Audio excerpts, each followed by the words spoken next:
Welcome to Lessons from the Field. As you know, this is a series of interviews that we do with a diverse array of guests, all who have a common thread of a passion for pharmacy and pharmaceutical sciences.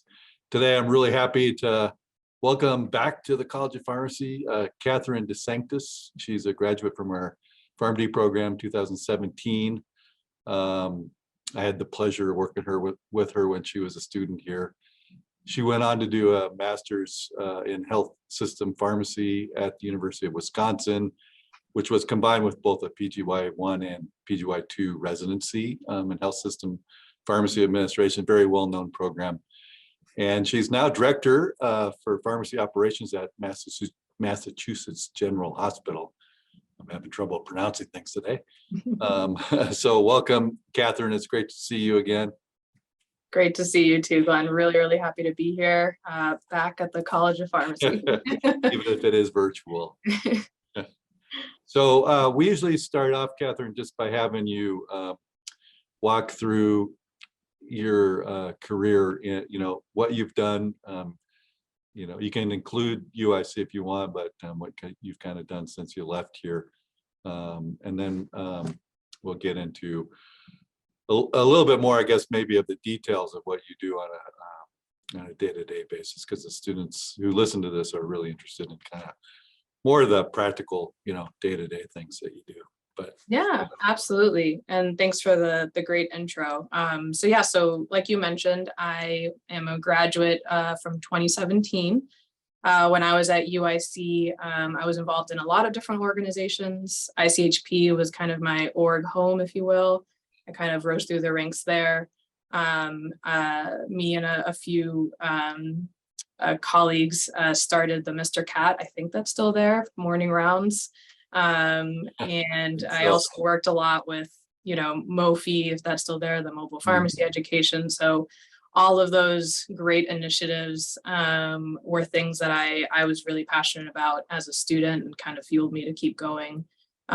More towards the admin route, and I'll talk a little bit more about that in a bit here. But really look fondly on my UIC years and how they got me towards UW.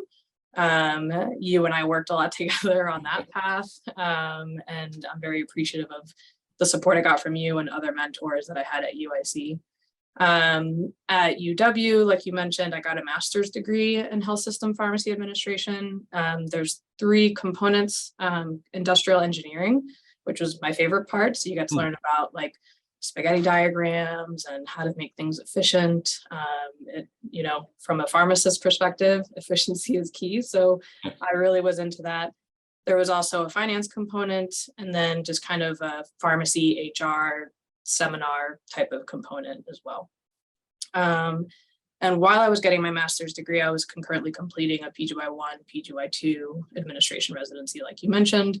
Lots of long hours, lots of long laughs, good times, but really just, I learned so much by doing a lot. And it kind of got me to where I am today, which is here at MGH. I took a position as a compounding manager, and then kind of quickly rose through the ranks, and I'm now the director for pharmacy operations here, which is a really exciting role. I have a lot under my plate, but it's, like at UW, my motto was I don't like to be bored. When I'm bored, I'm probably in a bad mood.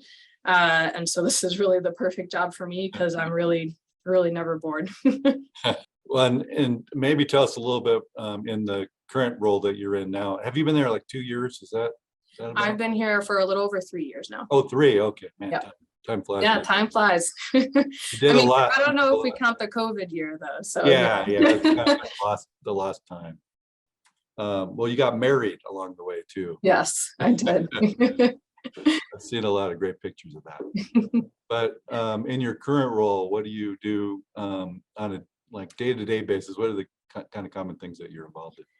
Yeah, so I'll give a bit of a background on kind of how we're set up. So MGH, Mass General Hospital, we're right in the middle of downtown Boston. It's a very well-renowned institution. We have 1,100 beds, so wow. We are a high acuity, high census and very unique hospital because of that kind of global recognition. We have a lot of people come to us because they know that we do all these maybe weird things that you wouldn't see in other areas.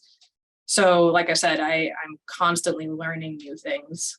In my role, I am responsible over 3 areas. So I have central distribution operations. I have central compounding, which is sterile and non-sterile, as well as kind of an anticipatory or batch compounding arm. And then I also have an OR pharmacy satellite.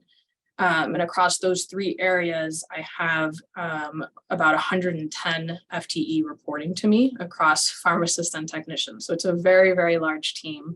It's not something I do by myself. I have 3 managers that directly oversee those 3 different areas, and they have supervisors. But it really is a people management job, and that's my favorite part of the job is working with people. And that's kind of my day-to-day. I really do my best to be at the site of work throughout the entire pandemic. I was here working alongside my team members because they're the ones that are responsible for taking care of the patient. My motto is, you guys take care of the patient, I take care of you so you can take care of the patient.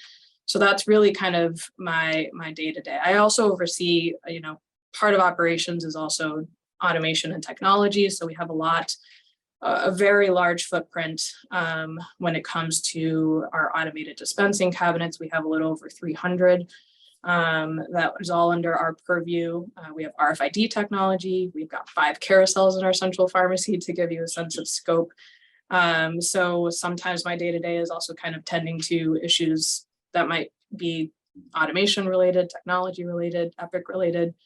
So yeah, it's kind of unpredictable. I mean, if you were to look at my day-to-day, it looks like it's filled with meetings, which it is. I meet with a lot of people inside and outside of the department. So I work very closely with the director for clinical services in the pharmacy department on a lot of shared initiatives, like rolling out, COVID was definitely one of them, but monkeypox vaccine strategies, how do we roll that out together?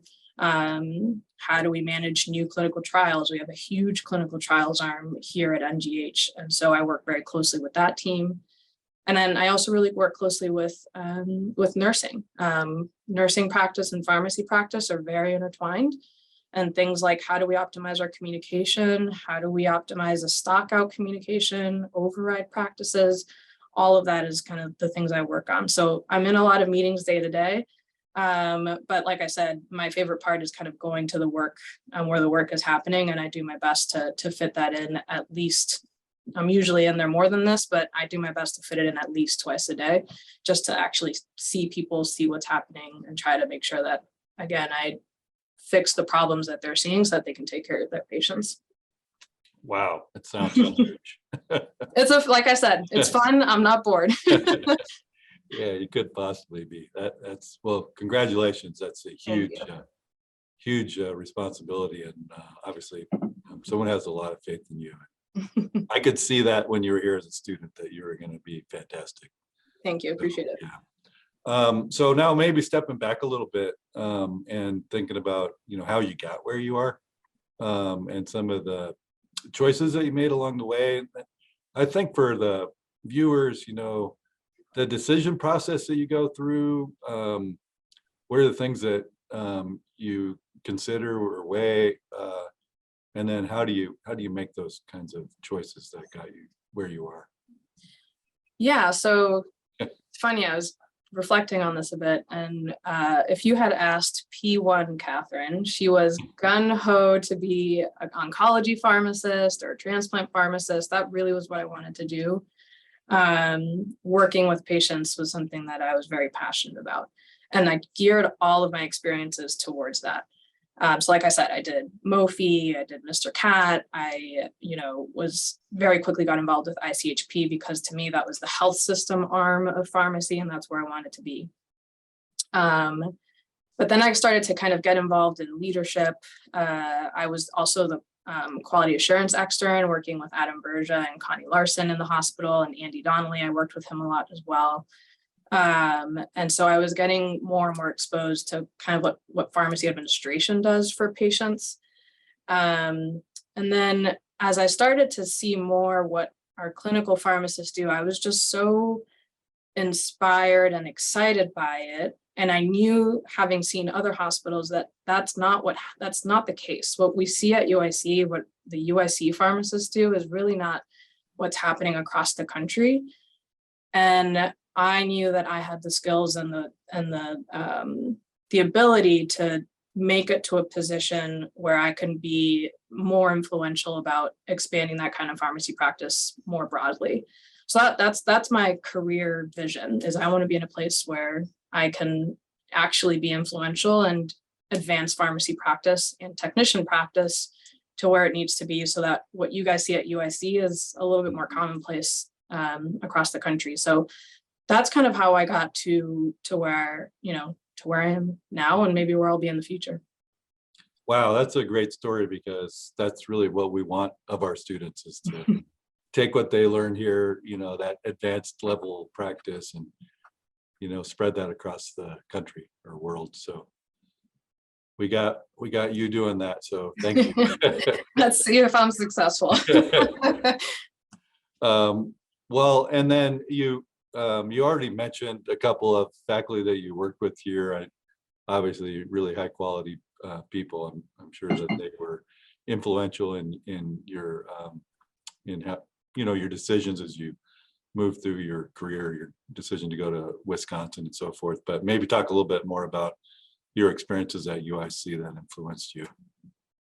Yeah, so like you said, I had I was very lucky to have a lot of mentors, you being one of them.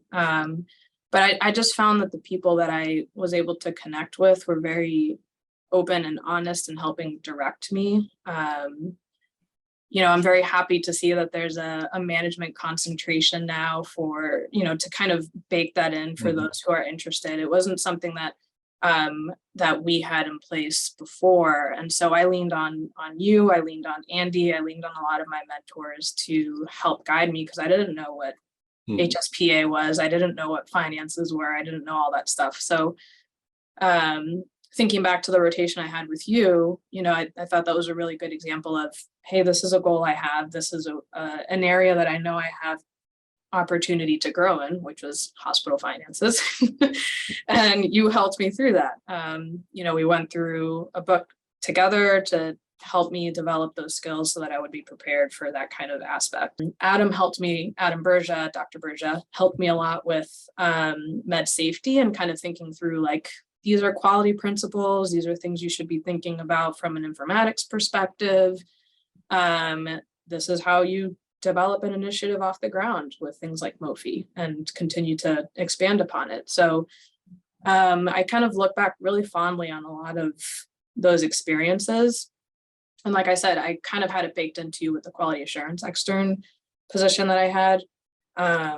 Definitely recommend, if somebody is interested, to seek those kind of unique opportunities and roles, because it does help you kind of stand out and give you an extra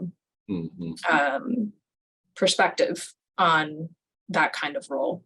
But yeah, I really was very lucky. I had a lot of support to help guide me through the years. Yeah. Well, thank you. So maybe then, kind of looking forward now, what do you see in the future, kind of for pharmacy in general, that excites you, or advances that may happen that in your role, you maybe have special privilege or view of that we don't have elsewhere, that our students then could learn from you, and maybe as they make decisions about their own career? I think people who want to go into operations specifically, that engineering piece of my master's degree is not common. So if you can seek like a Lean Six Sigma certificate, if that is something that you're interested in, which if you're going into operations, you likely very much are, I definitely think that is an area that is going to be requested more and more and more. I myself, even though I went through a master's and got a whole degree, I'm even thinking, like, I think I'm going to go and get at least certified, like a yellow belt, green belt. I think we're moving towards depending on our operations leadership to be engineers, honestly, like really think through industrial engineering principles. Wow. And then informatics and automation and technology is another big one. Right now we're in the midst of thinking through building a whole new tower, which is going to come with a whole new pharmacy operation. And robotics is the future for that, right? So how do you manage your robots? How do you manage the technical infrastructure behind all of that is going to be a really big part, I think, of my role moving forward. It's something I'm really excited about because I love technology. But, you know, I think people who are interested in it should really make sure that they're, you know, subscribing to those kinds of readings, newsletters, forums to get, you know, if you're going to ASHP mid-year this year, walk through the expo and get to know, like, oh, there's this kind of robot. What does it do? Why are we even interested in this in pharmacy? There's a lot out there, and it's really exciting to be a part of it. Yeah. Well, thanks for that, because, you know, I mean, we're always looking at our curriculum, the experiences our students get to try to make sure that they're prepared for all the different possible futures out there. And you mentioned our new areas of concentration. That's an example of that. But informatics is one that we've been working on. Also, we have a certificate program, but there's so much more to that you know, people need training in. And the engineering piece is something that we don't really talk about much, but yeah, that's really important. I'm in a lot of leadership communities, and the engineering piece is becoming a lot more common and commonly talked about from a process improvement perspective. We're, especially now post-COVID world, we're being asked to do more with less. So finding those streamlined efficiencies is becoming more and more important for sure. Yeah.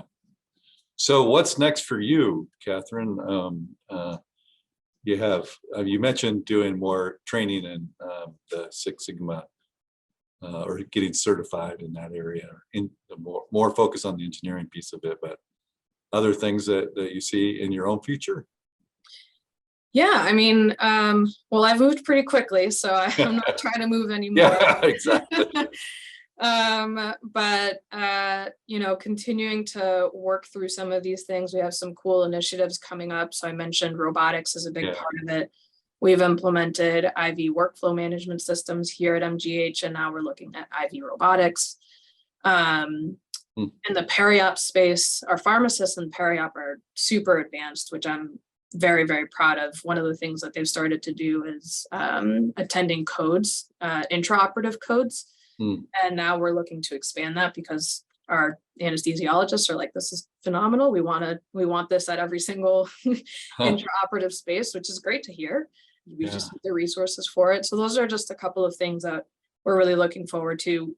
You know, I sometimes get asked the question, like, if you were so excited about advancing practice, like clinical practice, why did you choose operations? And I think the answer is really technician advancement, so that we can continue to advance the pharmacists that are kind of still tied to dispensing. So that's a huge part of what I'm going to start to do now.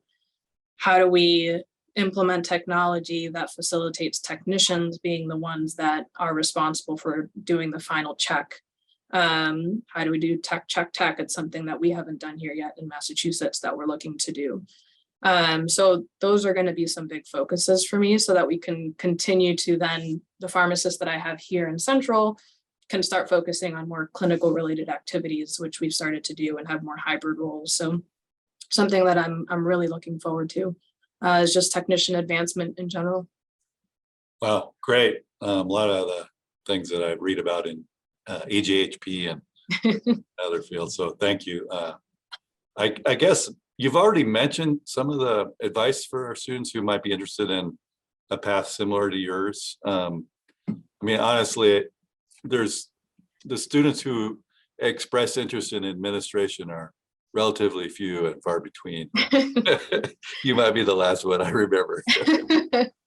But I mean, there's so many opportunities. And the other thing is that so many people find themselves in those positions after being out for a few years. They may not have thought about it when they were at school, but then when they get in the workplace, they get promoted, jobs open up.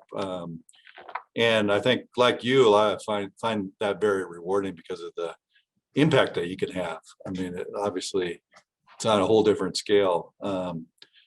So, I mean, I try to advise students to go in that direction. But what other advice might you have? And maybe you could talk a little bit more about your experience at Wisconsin, because obviously it's one of the premier training programs for folks interested in, especially in hospital pharmacy management. So the advice I have, I think you kind of hit the nail on the head. We say pharmacy is a small world. Pharmacy admin is even smaller. I think I was one of the only people in my class. There were probably a handful of us that kind of went that route, but continuing to keep your network open and leaning on them, whether or not you choose to go into admin, because to your point, you might find yourself in a position where maybe you're not the big L leader, but you're the little L leader, and leading certain initiatives and things like that. So you might find yourself in a position where suddenly you're a coordinator, or maybe half of your role is admin based and half of your role is still clinical. I think starting to develop your network now and leaning on that network as you continue to build it and continue to grow in your own career is really going to be helpful. Your residency network, which is for me the UW network, is super helpful. I really look back fondly on the training that I got there, and I think it's if you are interested in HSPA and kind of pursuing that residency path, look for programs that really emphasize a philosophy of doing. Like the way you learn is by actually doing projects and actually being a leader in some way, shape, or form. Can you be an interim manager somewhere? Do you have oversight of anybody? Things like that, rather than like shadowing, right? Because if you think about your own training, when you're training, you're probably learning more if you're actually physically doing the thing rather than watching the pharmacist do the thing, right? Mm-hmm. So I think that was always my biggest question was, what am I actually going to do in residency? And ask about your projects. Like, is your master's project, assuming that you have a master's tied to HSPA, which is usually the case, is it tied to strategic initiatives, or is it just like a project that we're trying to, check off the list because you need to get it done for you to get a residency certificate? You're probably going to see where I lean with this, but you should do the one that is tied to a strategic initiative, because after you graduate, that you are now a manager somewhere. You're a coordinator, you're a manager, you are going to be responsible for leading some large project. And residency is an investment. And if you're not going to get that return on investment where you're actually ready to hit the ground running once you graduate, then what's the point? You might as well just, go and start working as a pharmacist somewhere. And then, it doesn't make sense to invest that time and energy in such a difficult program if you're not going to get the full squeeze, the full juice out of it. So that's really my biggest takeaway from being at the UW program. And I think the final thing that I got out of it was it really showed me my why, like why I chose what I did. It's easy to forget though, I will say. And I think the UW program did a really good job telling us, don't forget your why. Like a lot of times at a lot of different institutions, you'll hear admin is called like carpet land. And it's always like, we're disconnected, we're behind closed doors, we don't know what we're doing. And it really wasn't like that at UW. We were very integrated. And it really, I think, held a good philosophy to make sure that you weren't disconnected. So like I said, like to me, I know I'm doing my best when I'm out there talking to people, taking care of my people so that they can take care of their people. And so I really took, not forgetting my why as a really big lesson. So if somebody listening here goes into admin, like you really have to make sure you're making that decision with a strong why behind it. Because if the why isn't good, then you're going to get disconnected and you might not be the best leader that you probably could be. Mm-hmm. Wow, great advice. Thank you. And I guess just to wrap up, do you have any other tips for, I mean, you know our program well, our students, and you were in their shoes at one time. You've already given them a lot of advice in the 20 minutes or so we've been talking, but any other advice for them on just, either success as they go through this program or as they enter their career or life in general? I think success through the program, I would say you guys might have heard this already, but being open and saying yes to things as they come up. You might have your life planned out your next 4 years if you're a P1 listening to this, but then something is going to come along the way and it might be different than what you thought you were going to do. And if you're not open to that, you might miss an opportunity. So I have always said yes. Now I'm starting to learn to say right now. But definitely as a student, you should be saying yes, and at least give it a shot just once, because if you try it and you don't like it, then it's not for you and you can say you've tried it. But now is the time to kind of investigate all these different avenues, because pharmacy really does have so many different ways that you can go. I think in life, I think for me, again, kind of bringing it back to the why, like I'm happy when I know I'm fulfilled.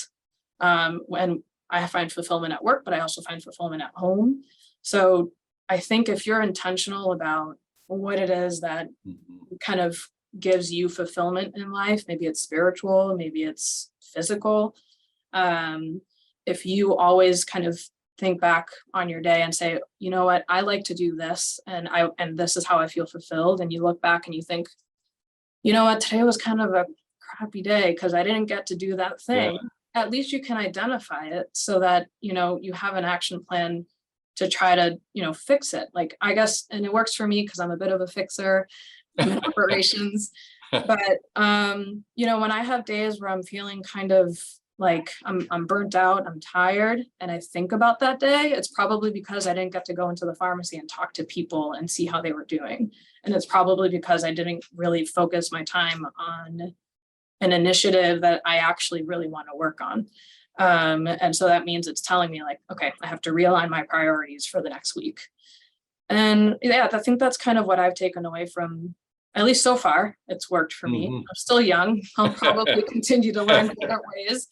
But for now, that's kind of the lesson that, my husband and I live by. If we feel like we're off, we sit down and we think about like, okay, well, what is the one thing that, that we're missing? Like there's something missing here, and talk it through, and then we fix it, and then we go and have fun together with our dog. You make it sound so simple. I need to follow that advice. I think it's the intention behind it. Yeah, no, actually I love that. Sitting down and just kind of intentionally thinking through it. Really what helps. I like that. Here's what I like to do. Did I get a chance to do that today? Yeah. Well, this has been fantastic, Katherine. So good catching up with you. Absolutely. You're gonna be at the mid-year meeting in December? I will be at the mid-year meeting. Okay. Yes, I'll try to hang out at the Illinois reception for sure. Yes, absolutely. I look forward to seeing you. Yeah, same here. Well, thanks again, and we'll see you in December. Absolutely. Thank you very much for the opportunity.